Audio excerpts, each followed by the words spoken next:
40 साल तक जिए ना तो मनुष्य जैसे जीवन जीते हैं। कैसे? हंसना, खेलना, गाना बजाना और सुख शांति का जीवन जीना, भजन साधना करना। 40 साल के उम्र में शक्ति रहती है, बल रहता है, बुद्धि का उपयोग करते हैं, मनुष्य जैसे जीवन जीते हैं। और अगर मन को बिगाड़ लिए तो धीरे धीरे क्या बनता है? 40 साल से 60 साल का जीवन होता है तो पशु का जीवन हो जाता है। कैसे होता है?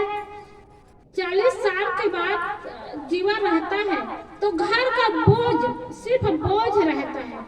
घर में बेटे की शादी करनी है, बहू लाना है, खेत को देखना है, जानवरों को देखना है, जिम्मेदारी हो जाती है, जिम्मेदारी का भार उठाना पड़ता है 40 साल से 60 साल तक। तो पशु जीवन होता है। जैसे गाय, बैल और भैंस को देखते हैं ना, बैलगाड़ी से सामान ढो करके जाते हैं, उनको सिर्फ सामान ढोना है, खाने को मिलता है पेट भर, लेकिन कितना सामान ढोना पड़ता है। वैसे पशु का भी जीवन तो हो जाता है, सामान, घर परिवार को संभालना, चलाना और सामान ढोने वाला। तो 40 साल से 60 साल का जीवन पशु का जीवन होता है। और 60 साल के बाद भी जीवन रहता है तो 60 साल से 80 साल का जीवन कुत्ते का जीवन हो जाता है। आप कहेंगे मनुष्य होकर कुत्ते का जीवन कैसे होगा? कुत्ते को देखो, घर कोई पालते हैं तो कुत्ता को पेट भर खाने को देते हैं, कुत्ते घर की रखवाली करते हैं, और कुत्ते बाहर बैठ करके कौन आते हैं कौन जाते हैं उनको भूखना जरूरी होता है, और नहीं भूखेगा तो घर से मार खाएंगे, तो घर की रखवाली करते हैं। वैसे 60 साल के से 80 साल की उम्र तक घर के बाबा लोग, माता लोग घर को संभालना होता है, देखना होता है कौन आ रहा है कौन जा रहे हैं, घर की रखवाली करनी होती है 80 साल की उम्र तक। और 80 साल के बाद भी जीवन बच जाए ना तो उल्लू का जीवन हो जाता है। कहेंगे उल्लू का जीवन कैसे? मतलब उल्लू तो दिन में देख नहीं पाता, रात को भी बोलेंगे ना तो गलत आवाज को ही गलत मानते हैं। वैसे शक्ति नहीं चलती, बुद्धि नहीं चलती। अब ये अच्छा नहीं लगता, ये खाने में अच्छा नहीं लगता, ये अच्छा नहीं लगता। 80 साल के बाद आदमी की आवाज सुनना पसंद नहीं करेंगे, और ये वो की चाहना करेंगे ना तो गलत मानेंगे, आपकी आवाज सुनना ही पसंद नहीं करेंगे। इसलिए सज्जनों, शक्ति है, बल है ना तो सदुपयोग करे, सत्संग करे, भजन भक्ति करे तो वही ज्ञान अंदर में भरा रहेगा और वही अच्छा लगेगा।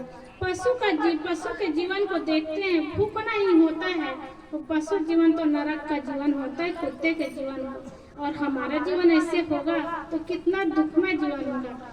एक घर में एक जगह कुत्ता और बिल्ली दोनों पाले थे। तो बिल्ली जब वो घर मालिक खाने बैठा तो उस दिन बिल्ली म्याऊं म्याऊं करने लगी, खाने को दिए तब भी म्याऊं म्याऊं करने लगी। तो घर मालिक खाने बैठा तो उठा और बिल्ली को खूब पिटाई किया। तो कुत्ता देख रहा था, कुत्ता सोचा मतलब आवाज करने से मार खाना पड़ता है, और निश्चय कर लिया आवाज करने से मार खाना पड़ता है, इसलिए मैं आवाज नहीं करूंगा। संयोग ऐसा हुआ कि उसी रात को चोर आ गए घर में, और कुत्ता सब कुछ देख रहा है लेकिन आवाज करने से मार खाना पड़ता है करके आवाज नहीं निकाला। सुबह जब घर मालिक देखे तो दरवाजा खुला था और सामान चुरा करके ले गया। और कुत्ता को वो देखा, रोज इनको खिलाता हूँ पिलाता हूँ, इनकी सुरक्षा करता हूँ, और चोर भी आया, आवाज भी नहीं किया, भूखा भी नहीं, खूब पिटाई किया और कुत्ता मार खाना पड़ा। कुत्ते को आवाज न करने के कारण बिल्ली को मार खाना का पड़ा आवाज की इसलिए।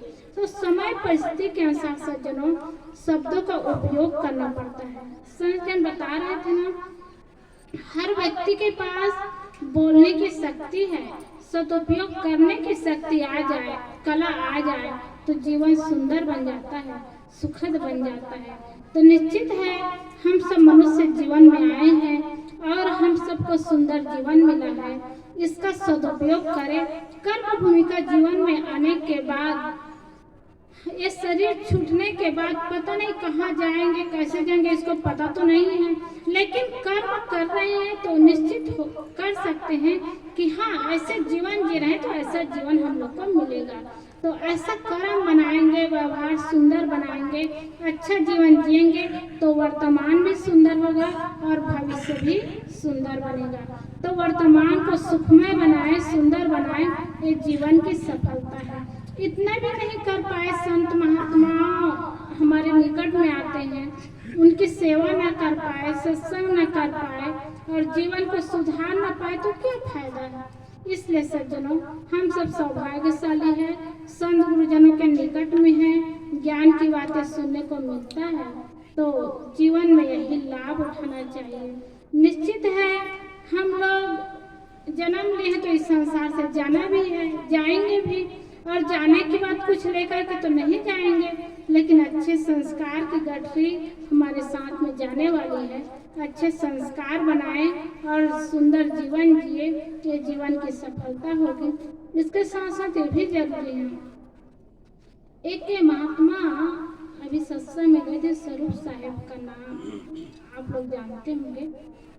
वो साहेब एक बात बताए कि विशाल देव इतने बड़े त्यागी महात्मा रहे, सब विशाल देव के नाम सुनते ही मन में भाव जगता कि त्याग और तपस्या का जीवन जिए, लेकिन उनके विरोधी भी रहे।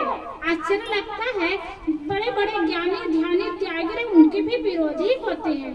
तो वो महात्मा, वो जब उनके मरने का समय आया उनके विरोधी के, तो साहेब जी के फोटो ले करके वो कहने लगे ये कबीर के रूप है, ये कबीर साहेब है, कबीर के रूप है। ऐसे कहते कहते वो शरीर का त्याग किए। अरे जब जीवन रहा तब वो कबीर को पहचाने नहीं, समझे नहीं, उस महात्मा की कीमत नहीं किए और उनकी बुराई करते रहे, जीवन बिताए। अब मरने के समय पछता रहे हैं, तो क्या जीवन बढ़ जाएगा? जीवन बढ़ेगा नहीं सज्जनों। मरने के समय पछताने से क्या फायदा। इसलिए जीवन रहते अपने जीवन की कीमत समझ, जीवन की उपयोगिता समझे और जीवन का महत्व समझ करके जीवन को सुंदर बनाए। तो अच्छे संत जन, संत महात्मा हम सबको मिलते हैं।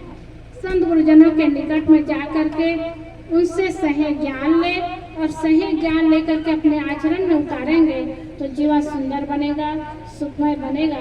तो सदगुरु कबीर साहेब ने कहा है कि पहले के लोग चले गए हैं, हम भी एक दिन जाएंगे।